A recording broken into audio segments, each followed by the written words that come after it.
আসসালামু আলাইকুম। মিডি টিউটোরিয়ালে তোমাদের সকলকে স্বাগত জানাচ্ছি। আজকে তোমাদের 2026 সালের এলিমেন্টারি ম্যাথমেটিক্স বইয়ের পঞ্চম শ্রেণী ক্লাস 5-এর শিক্ষার্থীবৃন্দের জন্য চ্যাপ্টার 2 সলিউশন নিয়ে হাজির হয়েছি। আশা করি তোমাদের ভালো লাগবে।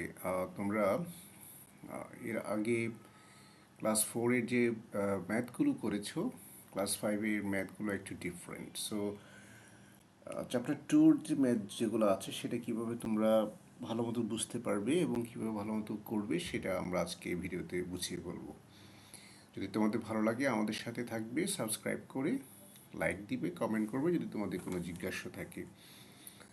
পাশাপাশি আমাদের ফেসবুক পেজ আছে, সেখানে তোমরা তোমাদের কমেন্ট বা তোমাদের কোনো প্রবলেম থাকলে সেগুলো আমাদেরকে বলতে পারো। তাহলে চলো শুরু করি চ্যাপ্টার 2 এলিমেন্টারি ম্যাথমেটিক্সের। চ্যাপ্টার 2-তে আমাদের কি আছে আমরা দেখি। চ্যাপ্টার 2-তে আছে হলো ম্যাথমেটিক্যাল সেন্টেন্সেস। ম্যাথমেটিক্যাল সেন্টেন্সেস এই বিষয়টা আমাদের ক্লাস 5-এর জন্য মানে আমাদের জন্য নতুন, কারণ আমরা চতুর্থ শ্রেণীতে এটা করিনি আগে। সো একটা ম্যাথকে ম্যাথমেটিক্যাল সেন্টেন্সের মাধ্যমে কীভাবে লিখতে হয় সেটা আমরা আজকে জানবো। যেমন এর আগে আমরা যোগ, বিয়োগ, গুণ, ভাগ এই অঙ্কগুলো করেছি, কিন্তু ধরি এ বা ধরি এক্স এইভাবে আমরা কোনো অঙ্ক করি নাই। তো আমরা আজকে এটা কীভাবে করতে হয় সেটা সহজেই শিখব। চলো দেখো, এখানে চ্যাপ্টার 2-তে পেজ নাম্বার 18-এ যেটা দেওয়া আছে, 18 litchis are divided among few students equally so that each student gets 8 litchis. তার মানে 48টা লিচু 8জন ছাত্রের মধ্যে সমান ভাগে ভাগ করে দেওয়া হলো। Write a mathematical sentence considering the number of students এ। তার মানে আমরা আগে হলে কি করতাম, 8 দিয়ে 48কে ভাগ করলাম, তাহলে যেটা হতো সেটাই হলো আনসার। কিন্তু এখানে বলছে তোমরা যে সংখ্যাটা যতজন স্টুডেন্ট আছে সেটাকে এ ধরো। ক্যালকুলেট দ্য ভ্যালু অফ এ। দেখো ম্যাথমেটিক্যাল সেন্টেন্সটাকে রাখছে 48 divide A is equal to 8। তার মানে কতজন স্টুডেন্টকে ভাগ করে দিয়েছে এবং প্রত্যেকে 8টি করে লিচু পেয়েছে। তার মানে এ দিয়ে যদি তুমি 48কে ভাগ করো তাহলে 8 হবে। এটা হচ্ছে তোমার এই ম্যাথের জন্য ম্যাথমেটিক্যাল সেন্টেন্স। ওকে, সো এরকম ম্যাথমেটিক্যাল সেন্টেন্সের মাধ্যমে কীভাবে ম্যাথ করতে হয় আমরা এটা এখানে জানব। দেখো 1 নম্বরে দেওয়া আছে represent of the following sentences considering a as an unknown number. ধরো যে সংখ্যাটা আমরা বের করব বা বের করতে বলবে সেটাকে আমরা আননোন নাম্বারটাকে এ ধরব। এখানে হচ্ছে which number will we add to 35 to get the sum of 52। 35-এর সাথে কত যোগ করলে 52 হবে। সো আমরা কত যোগ করব সেটাকে আমরা যদি এ ধরি তাহলে 35 plus A is equal two 52, তাই না? এটা হবে এটার ম্যাথমেটিক্যাল সেন্টেন্স। আচ্ছা, এরপরে দেখো 32 chocolates were divided equally among a few students so that each student could get 8 chocolates. আমরা একটু আগে দেখেছি এটা কীভাবে হবে। তাহলে 32 ডিভাইড বাই এ, যদি আমরা ধরি যে ফিউ স্টুডেন্টস আননোন নাম্বারটা যদি এ ধরি তাহলে 32 divided by A is equal to 8। আমরা দেখো তোমাদের জন্য এই অঙ্কগুলো করেছি। ওকে, দেখো represent the following sentences considering A as unknown number. So, which number will we add to 35 to get the sum 52? তাহলে 35 প্লাস এ হলো 52। এটা হলো একটা ম্যাথমেটিক্যাল সেন্টেন্স। কীভাবে 32 chocolates are divided equally among few students so that each student could get 8 chocolates। তাহলে 32 divided by এ হলো 8। আমরা এই অন্যভাবে করতে পারি 8 multiply A is equal two 32, কারণ যতজন সংখ্যক স্টুডেন্ট সেটা যদি আমরা 8 দিয়ে মাল্টিপ্লাই করি তাহলে আমরা 32 পাবো। আচ্ছা, এই পেজে 17 নম্বর পেজে দেখো using a as unknown number write a mathematical sentence for each of the following description and calculate the value of a. আচ্ছা, এটা কি বলছে, when we add 20 to a number we get the sum 160। তার মানে 20-এর সাথে একটা সংখ্যা যোগ করলে আমরা কত পাবো? 160। তাহলে তাহলে 20-এর সাথে একটা সংখ্যা যদি যোগ করি তাহলে পাবো হলো 160। তাহলে ম্যাথমেটিক্যাল সেন্টেন্সটা পাচ্ছি হলো এরকম, তাই না? এখন এর মান কীভাবে বের করবো দেখো তো। আমরা এর মান বের করার জন্য কি করব, এ ইজ ইকুয়াল টু, এখানে যখন প্লাস থাকবে তখন আমরা এই 20টাকে যখন ডান দিকে রাইট সাইডে নিয়ে যাব সেটা কি হয়ে যাবে? মাইনাস হয়ে যাবে। তার মানে 120 60 মাইনাস 20 হয়ে যাবে কত? 140। ঠিক আছে? সো এটা সবসময় মনে রাখবে, যখন কোনো সংখ্যা বাম দিকে থাকবে তার আগে যদি প্লাস চিহ্ন থাকে, সে যখন ডান দিকে যাবে রাইট সাইডে যাবে তখন সে হয়ে যাবে মাইনাস। আবার যদি লেফট সাইডে কোনো সংখ্যার আগে মাইনাস চিহ্ন থাকে তাহলে সেটা যখন ডান দিকে যাবে সেটা হয়ে যাবে প্লাস। ওকে?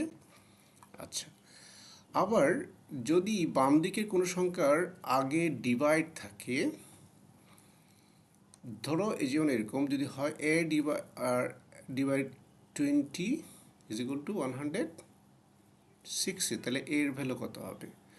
তখন এ সমান কি হবে? তখন হবে সে ডান দিকে যখন যাবে তখন সে আমরা 160, এই ডিভাইডটা নিচে চলে যাবে, 160 নিচে মানে হলো এরকম হবে। ঠিক আছে? তার মানে আমরা উভয় বোথ সাইডে 20 দিয়ে ডিভাইড করব, রাইট? এইভাবে আমাদেরকে এই ম্যাথগুলো করতে হবে। তাহলে আমরা এখানে এর ভ্যালু পেলাম কত? 140। ওকে? আচ্ছা, এখন এখানে আসো, when we divide a number by 7 we get the quotient 5 remainder 4। তার মানে আমরা কোনো একটা সংখ্যাকে, সেটা যদি a হয়, সেটাকে যদি 7 দিয়ে ডিভাইড করি তাহলে পাচ্ছি 5 আর রিমাইন্ডার পাচ্ছি 4। তাহলে আমরা যে সংখ্যাটাকে ভাগ করি সেটাকে আমরা বলি ডিভাইডেন্ড। সো আমরা একটা রুলস জানি, একটা ফর্মুলা জানি, সেটা হলো dividend is equal to divisor, এটা হলো ডিভিজার মাল্টিপ্লাই কোশেন্ট প্লাস হলো রিমাইন্ডার। সো আমরা যদি এখানে আননোন নাম্বারটাকে এ ধরি তাহলে a is equal to divisor multiply quotient plus remainder. এখানে ডিভিজার হচ্ছে 7, কোশেন্ট হচ্ছে 5, রিমাইন্ডার হলো 4। তাহলে কি হবে আনসার? এরকম, তাই না?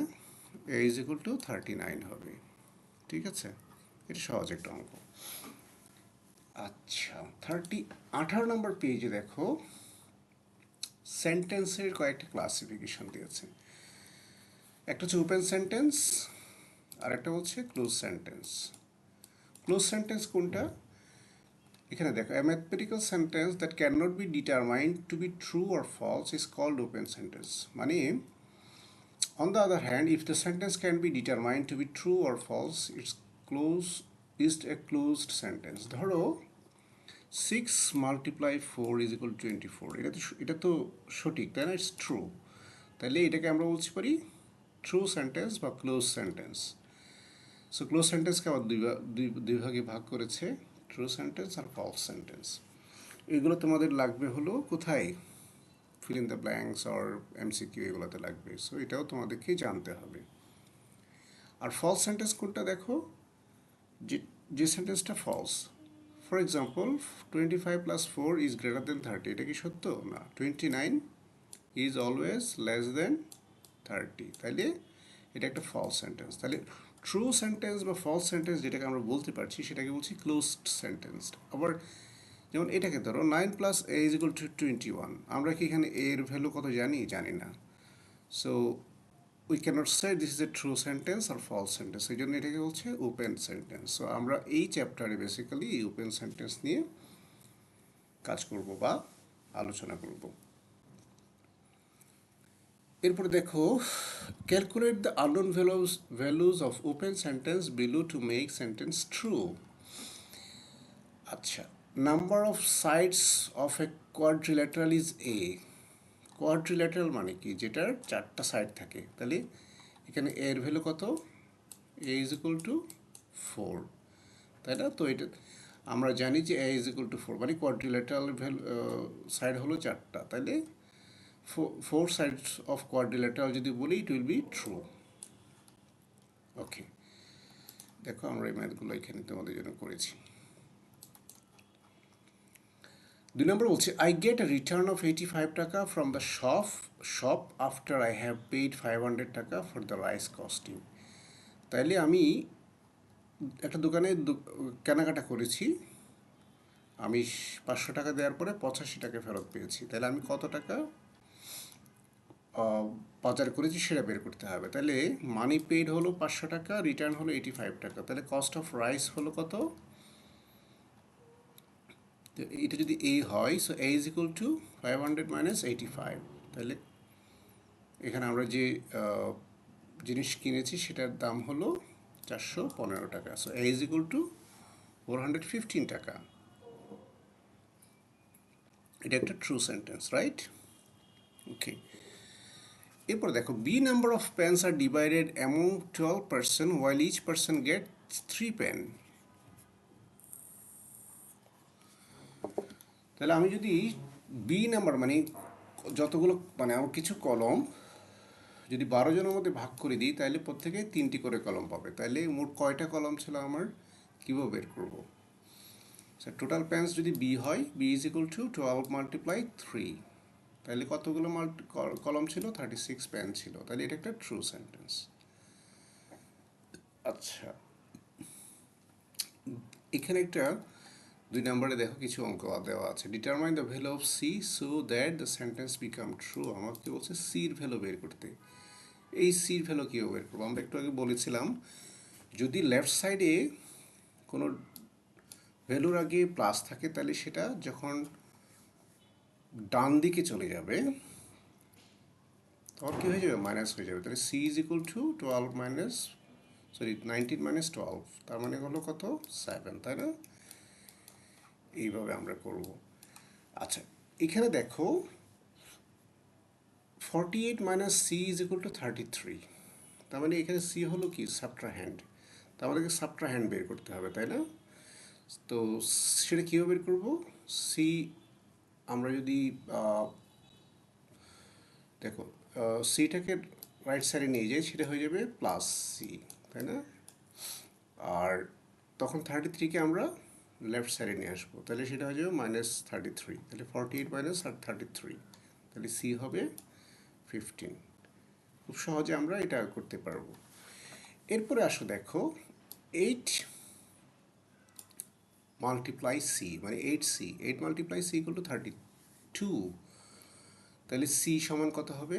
কীভাবে বের করবো? আমরা তখন আগেই বলেছি এই পাশে যদি তোমার মাল্টিপ্লাই থাকে তাহলে সেটা যখন ডান দিকে যাবে তখন আমরা সেটাকে নিচে নিয়ে যাব।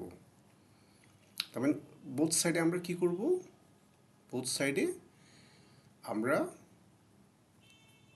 ডিভাইড করব। কত দিয়ে ডিভাইড করব? 8 দিয়ে ডিভাইড করব। তাহলে যদি আমরা বোথ সাইডে 8 দিয়ে ডিভাইড করি তাহলে 8 ডিভাইডেড বাই 8 হলো 1, তাহলে 1c। আর এখানে 32 ডিভাইড বাই 8 হলো 4, তাহলে c ইজ ইকুয়াল টু 4। আচ্ছা, এরপরে আসো এইটা 81 divided by C is equal to 9। তাহলে আমরা সির ভ্যালু কীভাবে বের করব?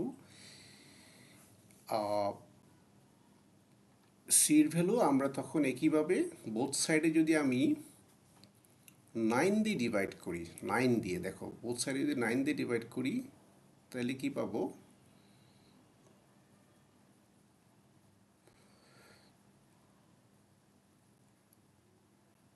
ওকে, ইউজুয়ালি যেটা হয় মাল্টিপ্লিকেশনের ক্ষেত্রে যদি এই পাশে 8c থাকে তাহলে সেটা যখন রাইট সাইডে চলে যাবে নিচে চলে যায়, মানে ডিভাইড হয়ে নিচে মানে লেফট সাইডেরটাকে দিয়ে ডিভাইড করি। আর যদি ডিভাইড থাকে যেমন 81 ডিভাইড বাই সি, তখন কি করতে হবে? তখন এই 81 যখন রাইট সাইডে যাবে তখন সে থাকবে উপরে, তাহলে 81 ডিভাইডেড বাই 9। আর মাল্টিপ্লিকেশনের ক্ষেত্রে হবে সির ভ্যালু বের করতে হলে 32 ডিভাইডেড বাই 8, তার মানে লেফট সাইডের ভ্যালুটা নিচে যাবে আর ডিভাইডের ক্ষেত্রে লেফট সাইডের ভ্যালুটা উপরে থাকবে, এটা মনে রাখবা। তাহলে আমরা সির ভ্যালু পাবো 9। ওকে ওকে, আই হোপ তোমরা এটা বুঝতে পেরেছো। নট দ্যাট ক্রিটিক্যাল, বাট মনে রাখলে তোমরা এটা সহজে পারবা। আচ্ছা, এরপরে দেখো 19 নম্বর পেজে চলে যাই। The price of tennis ball is 24 টাকা and the price of cricket bat is 150 টাকা। একটা টেনিস বলের দাম বলছে 24 টাকা আর একটা ক্রিকেট ব্যাটের দাম হলো 150 টাকা। 246 টাকা is paid to the shopkeeper after buying a number of tennis ball and one cricket bat. আমি হলো কয়েকটা টেনিস বল কিনেছি আর একটা ক্রিকেট ব্যাট কিনেছি, দিয়েছে হলো 246 টাকা। তো let us form A mathematical sentence for problem and solve it. তার মানে কত টাকা দিয়েছি টোটাল? 246 টাকা। আমি যদি ধরি নাম্বার অফ টেনিস বল যদি এ হয়, তাহলে এ সংখ্যক টেনিস বল মানে কি? একটা টেনিস বলের দাম যদি 24 টাকা হয়, তাহলে এ সংখ্যক টেনিস বলের দাম কত হবে? এ মাল্টিপ্লাই 24, তাই না? আর একটা ক্রিকেট ব্যাটের দাম হলো 150 টাকা। তাহলে এই 150 টাকা প্লাস হলো এ সংখ্যক টেনিস বল সমান কত টোটাল? 246 টাকা। তাহলে আমরা এখান থেকে এ ভ্যালু বের করতে পারবো না? পারবো। কীভাবে করবো দেখো। তাহলে ম্যাথমেটিক্যাল সেন্টেন্সটা আমরা বলছি এ মাল্টিপ্লাই 24। কেন বলছি? কারণ এই সংখ্যক টেনিস বল কিনেছি আমরা। সো এ মাল্টিপ্লাই 24 প্লাস 150 হলো 246। তাহলে আমরা এটাকে যদি এখন এর ভ্যালু বের করতে হয়, এ মাল্টিপ্লাই 24 সমান, কারণ আমরা 150কে রাইট সাইডে নিয়ে যাব, তাহলে কী হয়ে যাবে? সেটা মাইনাস হয়ে যাবে। এখন এখানে মাল্টিপ্লাই আছে, সো আমরা যদি শুধু এর ভ্যালু বের করতে চাই, তখন সে যখন রাইট সাইডে যাবে তখন এই 24 কোথায় বসবে? নিচে বসবে। তাহলে 96 divided by 24 is equal to হলো 4। তার মানে আমরা এখানে বলছে এর ভ্যালু হচ্ছে এখানে 4। তার মানে কয়টা টেনিস বল কিনতে পারবো আমরা? 4টা টেনিস বল কিনতে পারবো with one cricket bat with the 246 টাকা, রাইট? আই হোপ তোমরা বুঝতে পেরেছো। আচ্ছা, এরপরে আরেকটা অঙ্ক দেওয়া আছে, দেখো। Aiman bought a number of eggs from the market and paid the shopkeeper b টাকা ইন টোটাল। তো সে আইমান এই সংখ্যক এগ কিনেছে এবং সে শপকিপারকে বি টাকা দিয়েছে। If the price of each egg is 12 টাকা, find out the answer to the following question. বলছে একটা এগের দাম হলো 12 টাকা, আমরা এক কিনেছি এটা, আর টোটাল কস্ট হচ্ছে বি টাকা। তাহলে আমরা find the relation between A and B কীভাবে বের করবো? দেখো, একটা এগের দাম যদি 12 টাকা হয়, তাহলে এই সংখ্যক এগের দাম কত হবে? 12 মাল্টিপ্লাই এ, তাই না? তাহলে এটার সমান কত টাকা টোটাল? তাহলে টোটাল এগের দাম হলো বি টাকা। তাহলে এটাই হচ্ছে আমার কি relation between A and B. এখন বলছে যদি calculate the values b when the values of a are 10, 11, 12. এখন যদি তোমার এর ভ্যালু 10 হয়, তাহলে b সমান কত হবে? 12 মাল্টিপ্লাই 10, তাহলে b এর ভ্যালু হচ্ছে কত?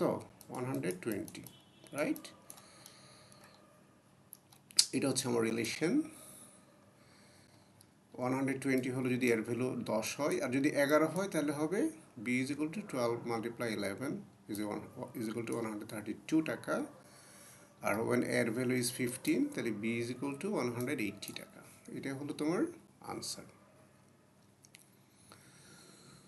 ওকে, এবার আসো দেখো 19 নম্বর পেজে আরও একটা অঙ্ক দেওয়া আছে। Rumena paid the shopkeeper B টাকা after buying a number of tissue boxes costing 48 টাকা each and the shopkeeper returned 116 টাকা। ভালো মতো দেখো, রুমেনা পেইড, শপকিপারকে সে বি টাকা দিয়েছে after buying a number of tissue box. তার মানে টিস্যু বক্সের সংখ্যা হলো এ। একটা টিস্যু বক্সের দাম কত? বলছে 48 টাকা, তাই না? আর শপকিপার তাকে ফেরত দিয়েছে হলো 116 টাকা। তাহলে এখন এ এবং বি এর রিলেশন কত হবে? তাহলে টোটাল সে টাকা দিয়েছে হলো বি টাকা আর শপকিপার ফেরত দিয়েছে হলো 116 টাকা, তাই না? আর সে জিনিস কিনেছে হলো টিস্যু বক্স, তাহলে একটা টিস্যু বক্সের দাম হলো 48 টাকা, সে টিস্যু বক্স কিনেছে হলো এইটা, তাই না? এটাই তো টোটাল টাকা কত হয়েছে সেটা যদি বের করতে হয়, যত টাকা শপকিপারকে দিয়েছে এবং শপকিপার যত টাকা ফেরত দিয়েছে সেই দুইটার বিয়োগফল হচ্ছে টোটাল তার বিল কত হয়েছে, তার কত দাম হয়েছে। আর টিস্যু বক্স কিনেছি, একটা টিস্যু বক্সের দাম 48 টাকা, তাহলে এই সংখ্যক টিস্যু বক্স কিনেছি, তাই না? এই হলো তোমার। সো অ্যাকচুয়াল কস্ট হলো money paid is equal to minus return, তাহলে বি মাইনাস 116 হলো এ মাল্টিপ্লাই 48, তাহলে রিলেশন হচ্ছে a multiply 48 is equal to B minus 116। Okay, এখন বলছে calculate the value of b when a is equal to 5। So এর value দেওয়া আছে কত, 5, তাহলে আমরা বির ভ্যালু বের করতে পারবো সহজেই। দেখো, এই ফর্মুলা যদি এর ভ্যালু 5 হয় তাহলে 5 বসাবো, তাহলে 5 multiply 48 is equal to B minus 116। তাহলে আমরা এটাকে যদি ঘোরায় লিখি, B minus 116 is equal to 5 multiply 148, তো 5 মাল্টিপ্লাই 48 হলো 240। এখন এই পাশে যেহেতু লেফট সাইডে যেহেতু মাইনাস 116 আছে, সে যখন রাইট সাইডে চলে যাবে তখন কি হয়ে যাবে, প্লাস হয়ে যাবে, তাহলে 240 প্লাস 116 ইজ ইকুয়াল টু 356। তাহলে বি মানে কি এখানে, বি হলো সে কত টাকা দিয়েছে, তাই না? বি ইজ ইকুয়াল টু 356 টাকা। আই হোপ তোমরা বুঝতে পেরেছ। আচ্ছা, অর্ডার অফ অপারেশন, এটা খুবই খুবই গুরুত্বপূর্ণ একটা বিষয়। আশা করি তোমরা এর আগে যে ম্যাথমেটিক্যাল সেন্টেন্সগুলো দিয়েছে সেটা তোমরা বুঝতে পেরেছো। তো আমরা অর্ডার অফ অপারেশনটা আরেকটা ভিডিওতে তোমাদেরকে বুঝিয়ে বলবো। ম্যাথমেটিক্যাল সেন্টেন্সের ব্যাপারে যদি তোমাদের কোনো জিজ্ঞাসা থাকে অবশ্যই আমাদেরকে কমেন্ট করে জানাবে, বা ফেসবুকে তোমরা লিখতে পারো if there is any queries. So next ভিডিওতে আবারও দেখা হচ্ছে, ততক্ষণ পর্যন্ত ভালো থেকো। আজকে এখানে শেষ করছি। আসসালামু আলাইকুম।